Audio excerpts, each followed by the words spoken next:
No interior do gélido Círculo Polar Ártico, um bombardeiro nuclear de 40 milhões de dólares está em chamas. A milhares de quilômetros de distância, uma fortaleza de energia sem acesso ao mar é invadida. Em alto mar, um navio fantasma é caçado na escuridão. Moscou achava que esses ativos estavam seguros pela geografia. Eles gastaram bilhões em redes de radar sobrepostas, construíram defesas aéreas impenetráveis. Eles pensavam que as distâncias eram grandes demais. Estavam errados.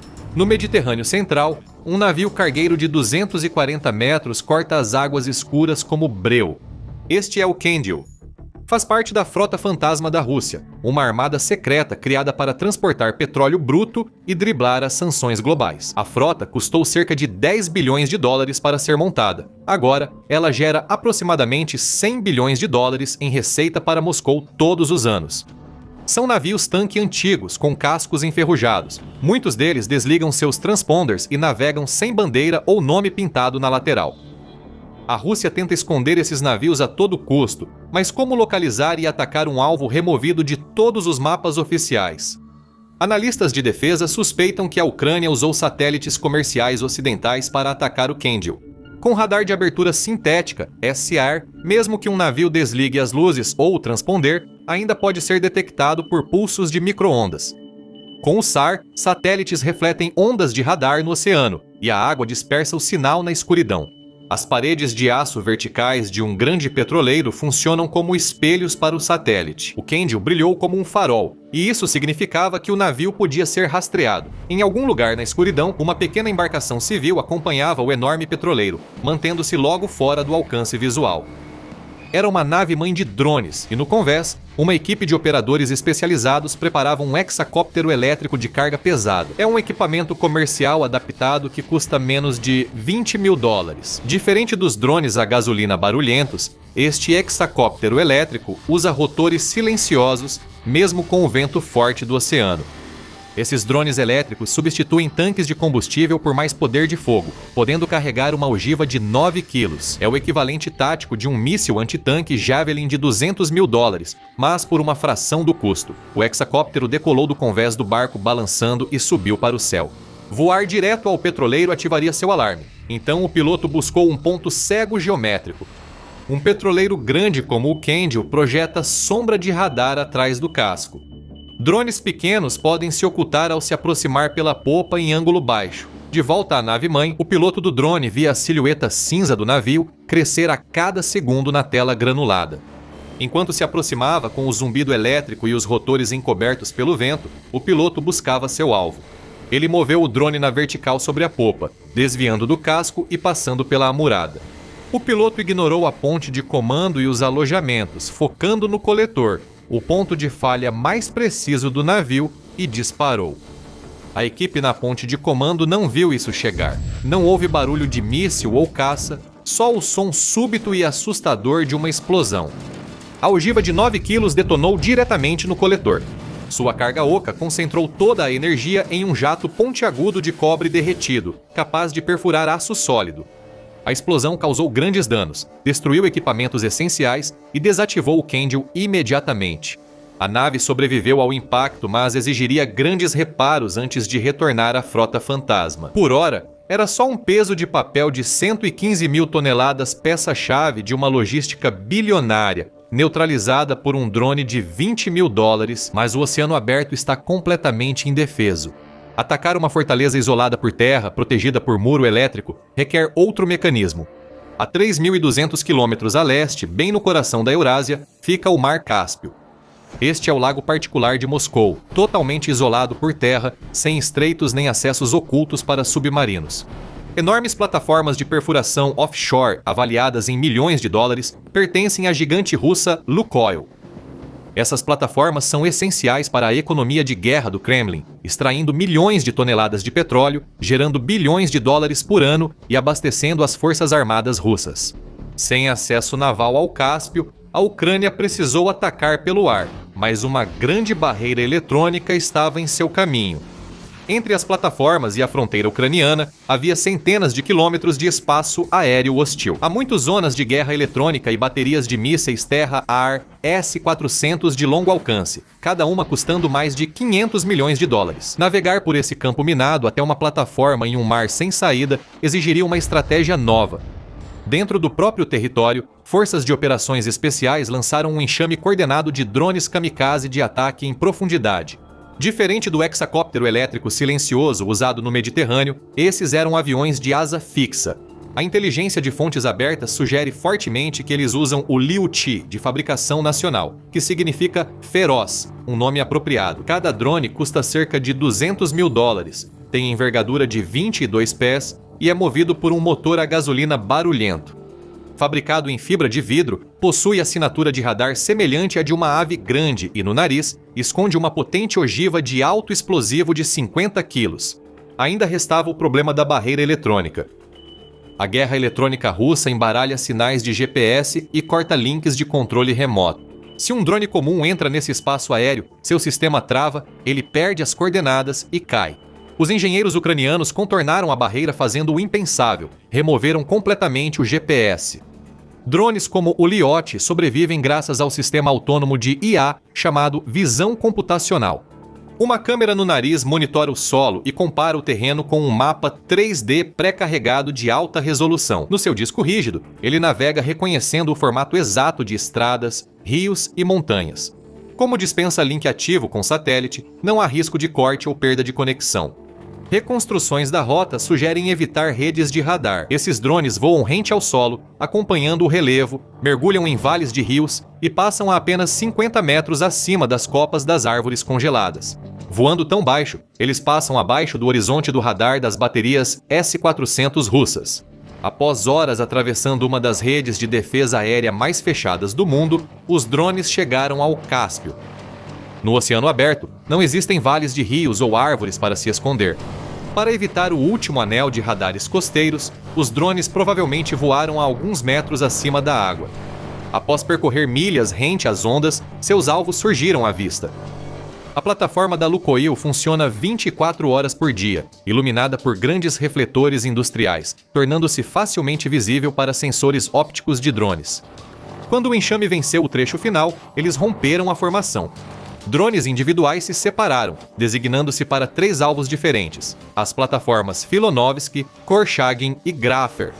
Dentro do cérebro digital do drone líder Liush, a missão mudou da navegação para sua fase final de ataque.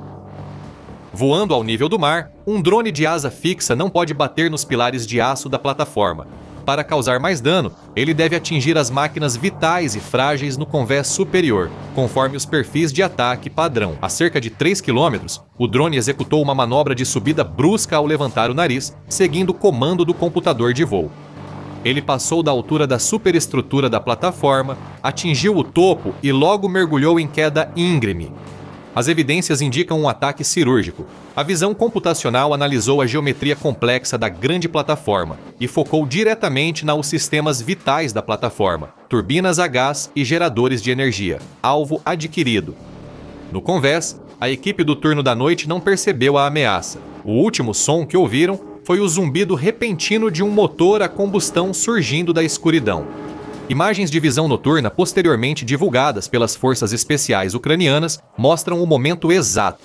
Do ponto de vista do drone, a grade de aço do convés da turbina está perfeitamente centralizada na mira, ficando cada vez mais próxima até um corte repentino para a estática.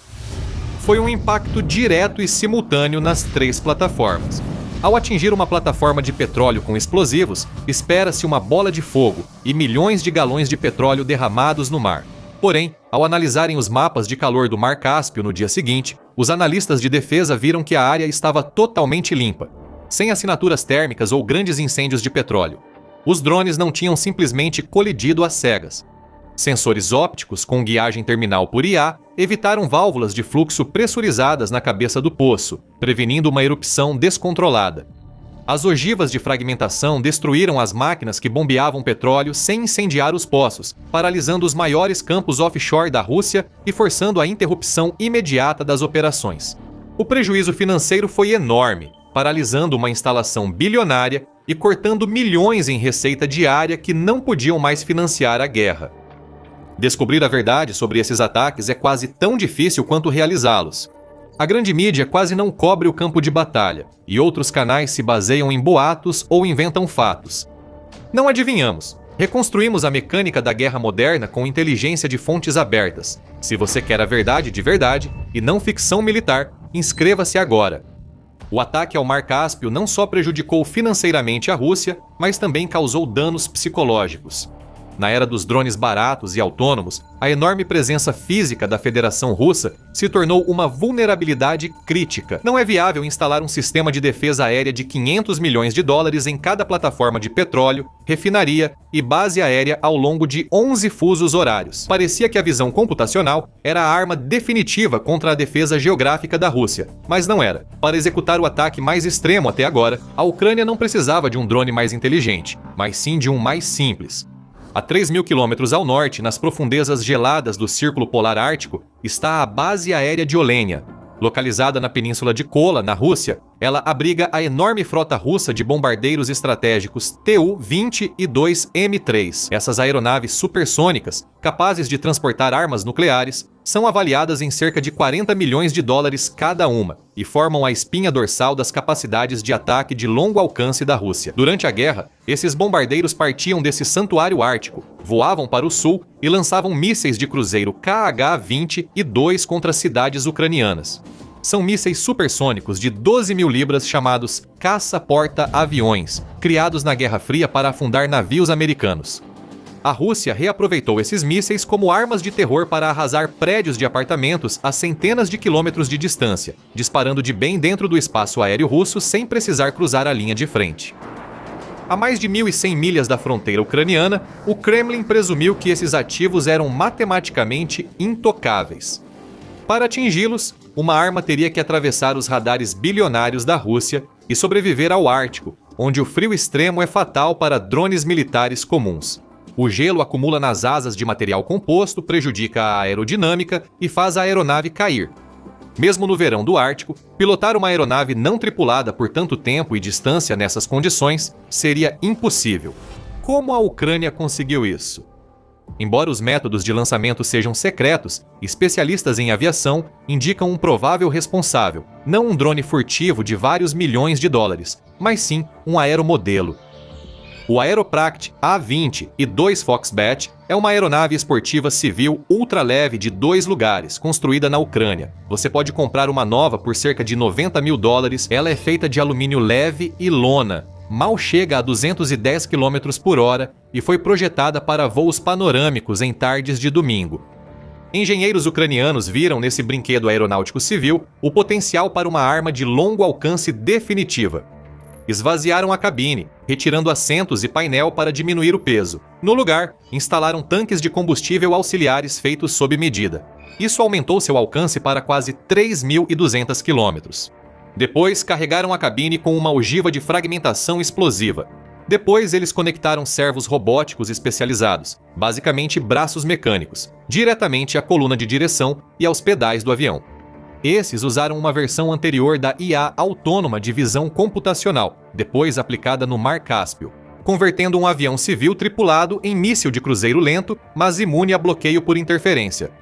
Como um avião esportivo lento movido a hélice consegue sobreviver a uma rede de defesa aérea bilionária?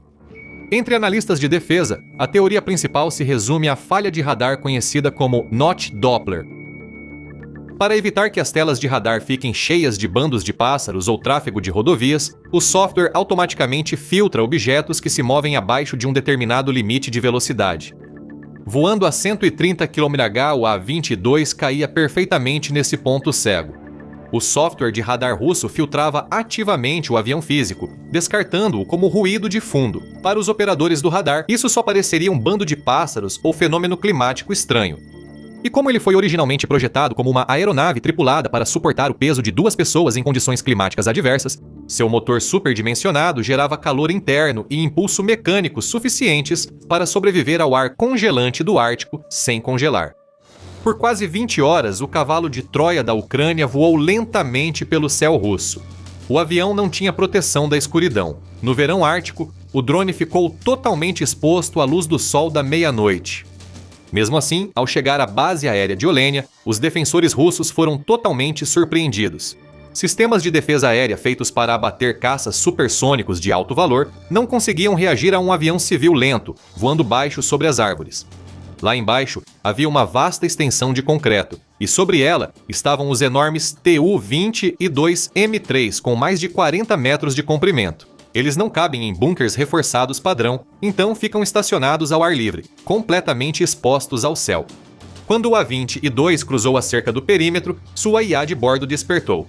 Suas câmeras ópticas escanearam o solo, ignorando as silhuetas falsas de bombardeiros pintadas no asfalto pelos militares russos. Eram apenas iscas. Ele procurava por uma forma geométrica específica até que as ópticas autônomas travaram na silhueta icônica e de asas enflechadas de um Tu-20 e 2M3. Na cabine depenada, servomecanismos robóticos empurraram o manche violentamente para frente. O A-20-2 mergulhou em um voo terminal em direção à base. A segurança finalmente percebeu o que estava acontecendo, mas já era tarde demais para lançar um míssil superfície-ar. Com um só golpe, um avião esportivo modificado de $90 mil danificou gravemente um bombardeiro estratégico de $40 milhões. Mas o custo financeiro real para a Rússia é muito maior. As fábricas que construíram o Tu-20 e 2M3 ruíram junto com a União Soviética. A Rússia literalmente não pode construir novos. Cada bombardeiro perdido é uma perda permanente e insubstituível para a tríade nuclear deles. O vasto território da Rússia, que derrotou o exército de Napoleão, virou sua principal desvantagem. Motores comerciais e código aberto mudaram totalmente o mapa. A distância deixou de importar. Para ver como exatamente essa mesma guerra assimétrica impediu a Rússia de conquistar uma vitória total e imediata já no primeiro dia da guerra, clique neste vídeo aqui.